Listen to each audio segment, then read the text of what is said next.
প্রথম যখন আপনারা মানে ভিডিওটা শুট করা শুরু করেছিলেন, জি। এই সেই দিনের অনুভূতিগুলো কেমন ছিল, আর কোনো প্রতিবন্ধকতা ছিল না কিনা? না হ্যাঁ, অবশ্যই ছিল। আমি যেদিন প্রথম বাজারের ভিডিও করতে যাই, সেটা হচ্ছে কালীতলা বাজার দিয়ে শুরু ছিল আমার প্রথম বাজার। তো যখন কালীতলা বাজারের ভিডিও করতে যাই তখন কিন্তু আমার মানে ক্যামেরা ধরবো, লজ্জা লাগতেছে, মানুষ কি বলবে না বলবে, হ্যাঁ এইটা কাজ করতো। মানে লোকে কি বলবে হ্যাঁ, এটা মাথায় এখনো আসছে কিনা? মাঝে মধ্যে কাজ করে, অনেকেই প্রশ্ন করে কিসের ভিডিও এটা, কেন ভিডিও করতেছেন। গ্রামের মানুষ কিন্তু রীতিমতো ভয় পায় যে আপনি ঠাকুরের আঞ্চলিক ভাষায় কথা বলতে পারেন কিনা? হ্যাঁ হ্যাঁ অবশ্যই ওই গ্রামে যখন যান বিভিন্ন বাজার হাটে, অবশ্যই পাই।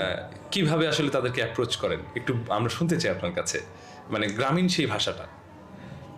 আচ্ছা, এখন দেখা যায় যে অনেক মুরব্বী মানুষ আছে, বয়োজ্যেষ্ঠ মানুষ আছে, তখন হয়তো বা ওনারা আমাকে বলেন, বাবু কিসের ভিডিও করছিস, হ্যাঁ কি করি বইলা দিয়া? কি করি বইলা দিয়া।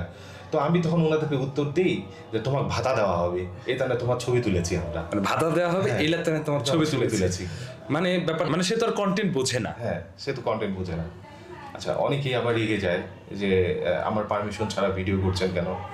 তখন আমি তাদেরকে সেভাবেই বলি যে ভাইয়া, আপনার যে অংশটুকু আমি ভিডিও করেছি সেটা আমি কেটে দেবো, আপনার যদি আপত্তি থাকে। আসলে আমি সেভাবে তাদের সাথে জড়াতে চাই না।